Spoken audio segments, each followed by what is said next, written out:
smokes when it's in boost. I can't make enough progress on this car. Thank you. She took on some water. Well, I listed it for sale. The airbags. I finished replacing the motor on it, and ever since it's been Toureg, the V6 one, the Land Cruiser, the B8.5 S4, the C5 Allroad, 1,000 subs. Guys, I honestly don't know what to say.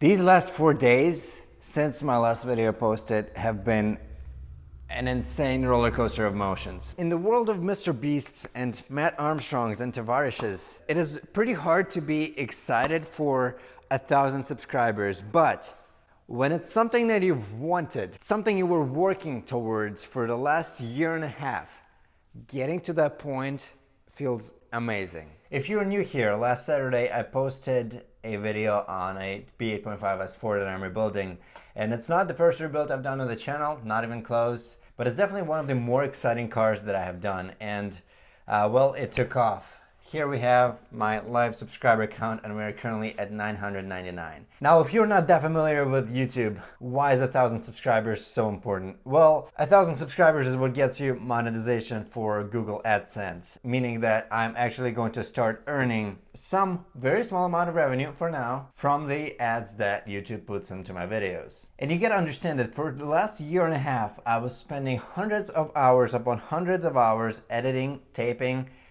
doing car stuff that I potentially wouldn't have done otherwise for absolutely free. We gained 300 subscribers from the last week's video, which literally was 1/3 of my subscriber count. And I feel like for everything that happened, I only have this car to thank. I mean, I've been posting pretty good quality videos for a long time, but none of them did as well as this one. And I mean, this is what this car gave me that. And this car isn't only special because of that, this car is also special because it got delivered on the day of my engagement, of my proposal to my girlfriend. I feel like I have to keep this car forever now. But the problem is that so many of you subscribed because of this car, and it's only been a week, and there's a limited amount of things I can do within a week. For example, like I mentioned in the last video on this car, it is going to need a parts car. For me to rebuild this, and for me to do so financially responsibly, I need to find a parts car because buying all of these parts one by one is gonna be incredibly expensive, and it's not gonna make it worth fixing this car. But with a parts car, I'm gonna be able to make some revenue back by selling off the parts that I don't need, and I'm also gonna have everything I could possibly need to rebuild this. The problem is that for me to buy a parts car, I need to find one, and usually that's gonna have to happen on Copart because private market does not have enough of these, especially close to me. And there is a few options in Copart that I've been keeping an eye on. One of the auctions already ended. I ended up not getting it because I was going for too much, but there is multiple, and sooner or later we're definitely gonna get there. It's just not yet, and I can't make enough progress on this car until then. And something I'm completely failing to mention here is the fact that I simply don't have the space or the finances to afford a parts car yet. So we have to sell one of the cars I'm about to go over in order to buy the parts car. But because so many of you joined recently, very recently, I feel like I need to tell you what you've missed. Give you a little recap of all the projects that I've had on this channel, and they're all a little bit stuck. There's some projects that I haven't posted about in the last few weeks, and there was stuff happening with them, but I haven't been able to post anything because none of it would make a complete video. I figured, why not take this as an opportunity to give you little updates on everything that I have. And I feel like I owe it to this car to let you know what exactly this needs besides the parts car. Because the parts car is gonna take some time to get delivered and purchased, I wanna make this car drivable, not road legal, but drivable. And to do that, I need a pretty small amount of things. First, we need the supercharger belt tensioner. Then I need a radiator because the OEM radiator is destroyed and leaks coolant. And I need a pyro fuse. Because obviously the airbags did blow and the pyro fuse blew as well. At least that's my best guess. And I still can get the car started by bypassing the pyro fuse right here. What I did last time is I connected a jumper cable from this battery terminal to here, which is our main power supply. I would like to not have to do that every time, so we are gonna try and find that at a junkyard today. And I think I'm gonna try and find a radiator at a junkyard too, because apparently the 3.2 Audi radiators are the same as the 3.0T, but this car is a manual, so it does not have the transmission cooler on the side here. And I imagine I'm not gonna be able to find the manual 3.2 A4 at a junkyard, but I think that an automatic radiator will be able to do it for the time being. It's still gonna have these three hose receptacles. It's just gonna have this additional transmission cooler here, which we're just going to leave unplugged. Now onto the less exciting project of the channel. This thing has been the star of the show, even though it hasn't been getting that many views, but we finished replacing the motor on it, and ever since it's been leaking both coolant and oil. But nevertheless, I have been dailying it, and it's doing pretty well as a daily. The air suspension is doing great, the new motor is doing great, everything is great besides the coolant and oil leak. And both of those are actually completely my fault. Now I think the oil leak is coming from our valve cover. I guess I somehow must have messed that up when I redid them. I think one of the camshaft caps or whatever in the back of the motor is not properly installed, and it's leaking out of that. But it's not a big enough leak for me to not be able to daily drive this car. I just have to fill it up every, I don't know, maybe 1,000 miles. Now the coolant leak would be easier to show you in this pile of evidence that I'm a hoarder. This radiator. This came off of my parts car Toureg that donated the motor to the one standing outside. Now if we take a closer look right here, this is where our drain plug for the coolant is. This thing snapped off when I was trying to loosen it and drain the coolant, and exactly the same situation was on the car outside. I tried to drain the coolant and the thing broke off. It's not sealing the cooling system properly, and I have coolant leaking out of here. Again, nothing critical. I just have to fill it up with distilled water for now, up until I fix that, or up until winter, and then I'm gonna have to fill it up with coolant, which is gonna be very expensive. Because this thing definitely gets to the minimum level within a week, if not less. And now, the Land Cruiser. This definitely is one of the cars that I bought simply as a flip car. I don't think I'm ever gonna keep it. I've considered it, but it's just not my thing. I definitely prefer the Toureg. But I fixed an exhaust issue on it. Then I fixed a bunch of the suspension, and because it used to creak a lot. And then last time I drove it, it was creaking again, and I think we have a bad shock. Can't replicate it right now, but it's definitely there, and I definitely want to get that addressed because I plan on getting that car in Cars and the Bids. There's also another thing I need to fix on that, and that is our valve cover gaskets, because it is definitely seeping some through that, and that's just a pretty big project that I didn't feel like getting into just yet. And speaking of valves, Daytona. I've had this bike for 10 months and I've barely touched it. The previous owner sold it to me because he said his shop found oil shavings in the oil, which I find unlikely. That is very uncommon, and I also think it's possible that it's just his clutch. But I haven't ridden this, and the reason being is because it had some electrical issues. These are pretty known for blowing out their regulators, the voltage regulators. And I finally replaced that with a quality part, because at first I did a cheap eBay one and that immediately caused issues. But now it seems to run and everything seems to work properly, electrical system wise.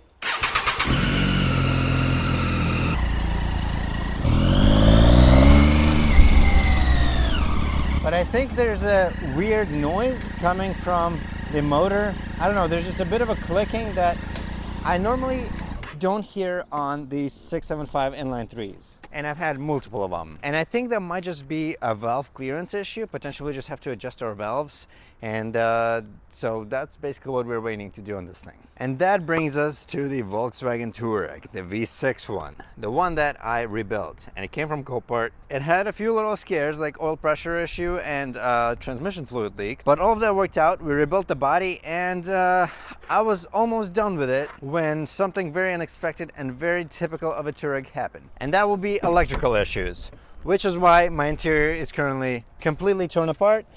And the electrical issues are most likely caused by this massive water intrusion problem that is very common on Touregs, and I definitely should have fixed that before parking it outside again, but I got caught up in other things, so I never did.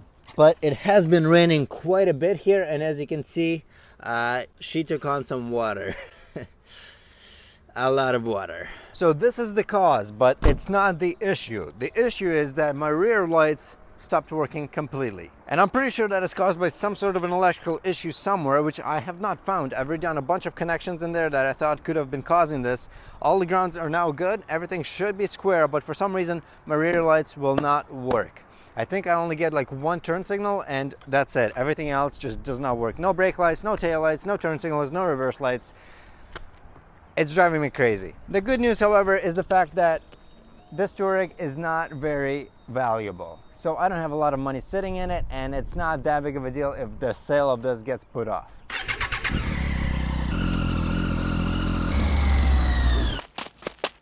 And this is where I had a very intrusive thought to do a burnout, which I've never done in my life in a car or a bike.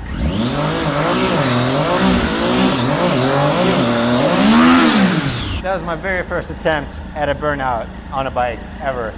So don't judge me too hard. I think we can do better than that, right?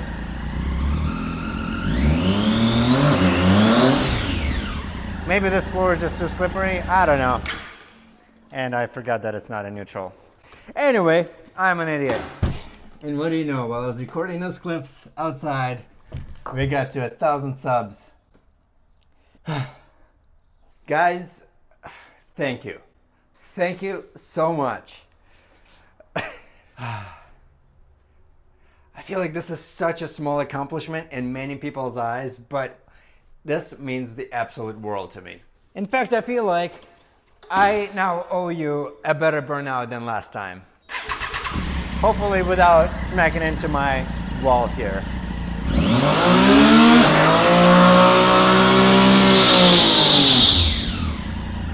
That was not bad, right?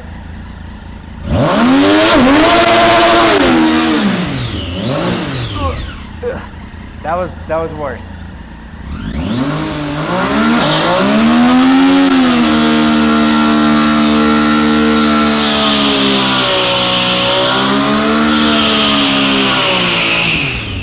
I'm happy with that. I hope you're happy with that too. Now I just gotta let this thing cool down a little bit because I don't want to turn it off with a hot motor. Now there is a couple more projects that are not exactly car projects, but I feel like most car guys would appreciate them.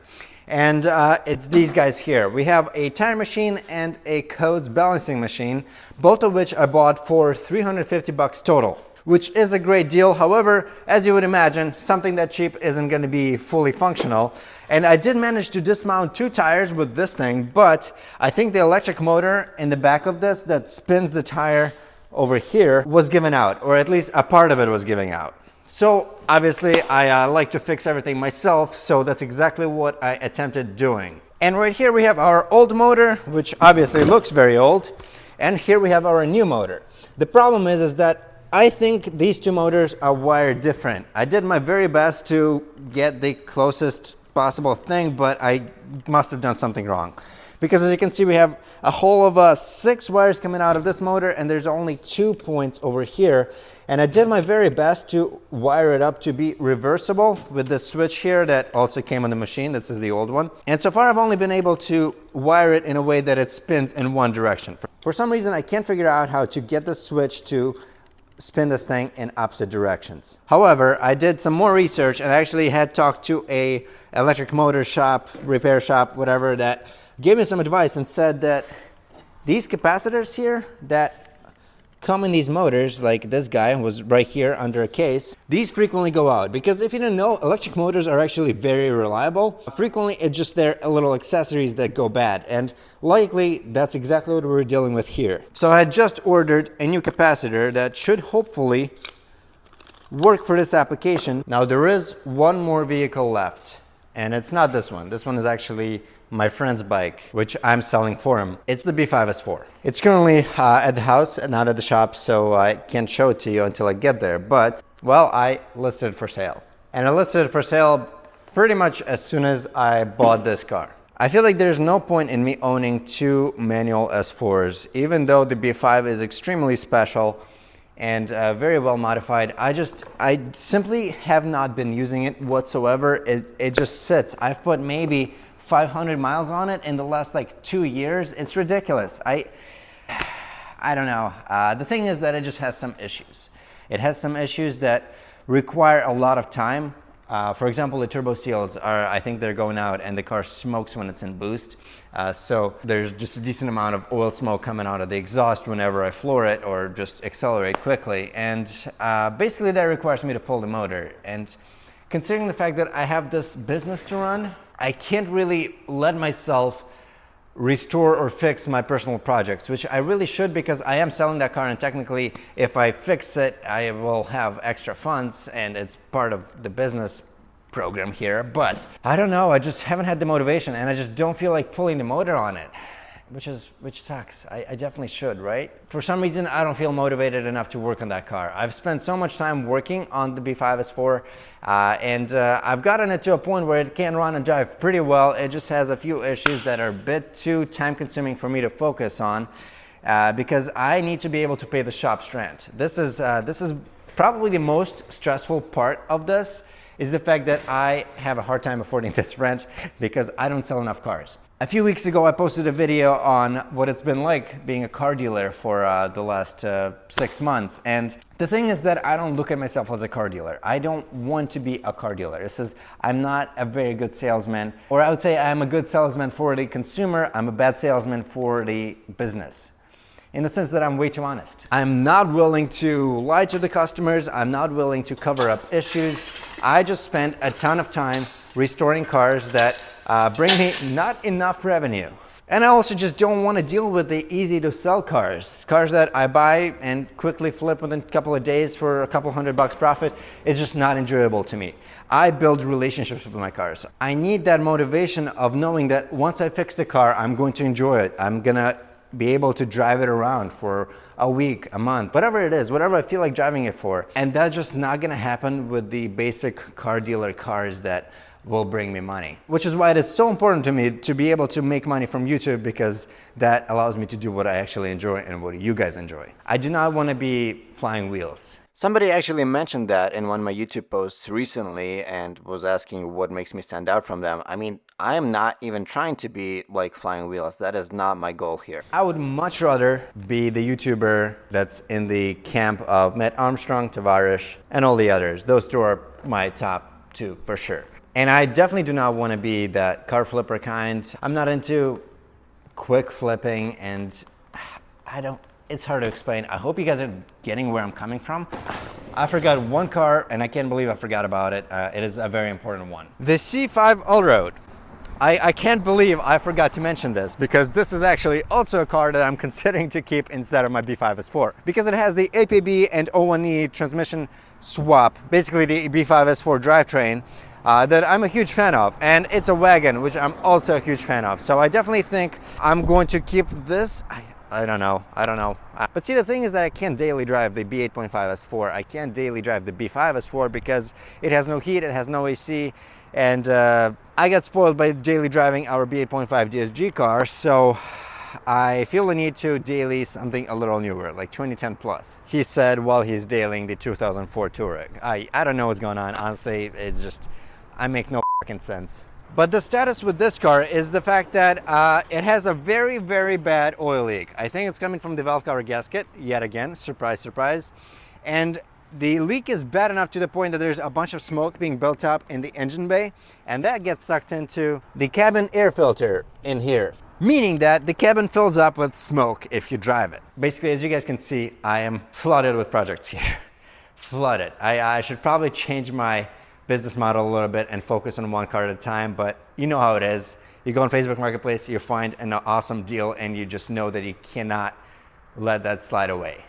And that's exactly what happens with me, and I get stuck in so many projects and end up getting done so little. Anyway, it's enough talking. Let's go to the junkyard and try and get this car a little more drivable. Okay, so first car we came to look at is this B8 A4. As you can see, it has already been torn to pieces, but the good news is that we have this guy. And I don't actually know if this car was crashed or it's a mechanical total. Let's see. I mean, the frame rails look straight.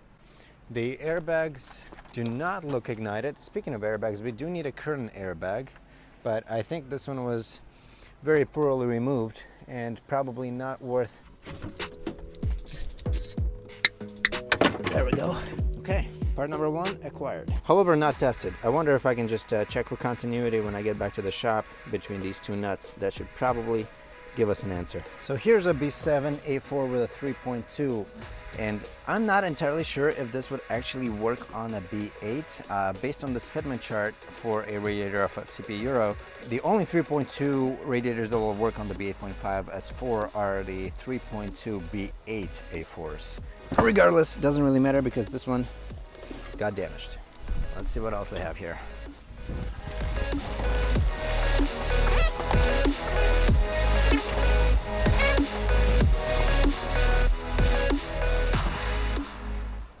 That's a 3.2 2006 A6, right?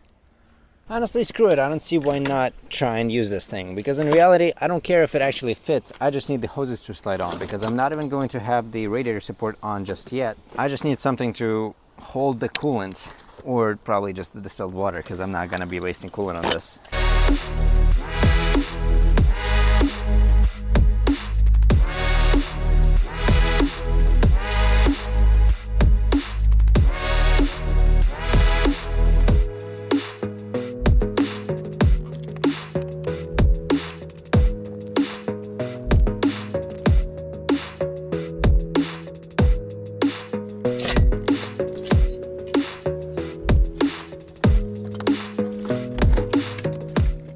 I don't think we're gonna find a supercharger belt tensioner here, so let's head back to the shop. Thank you very much for tuning in, and I hope to see you next week. Have a great day.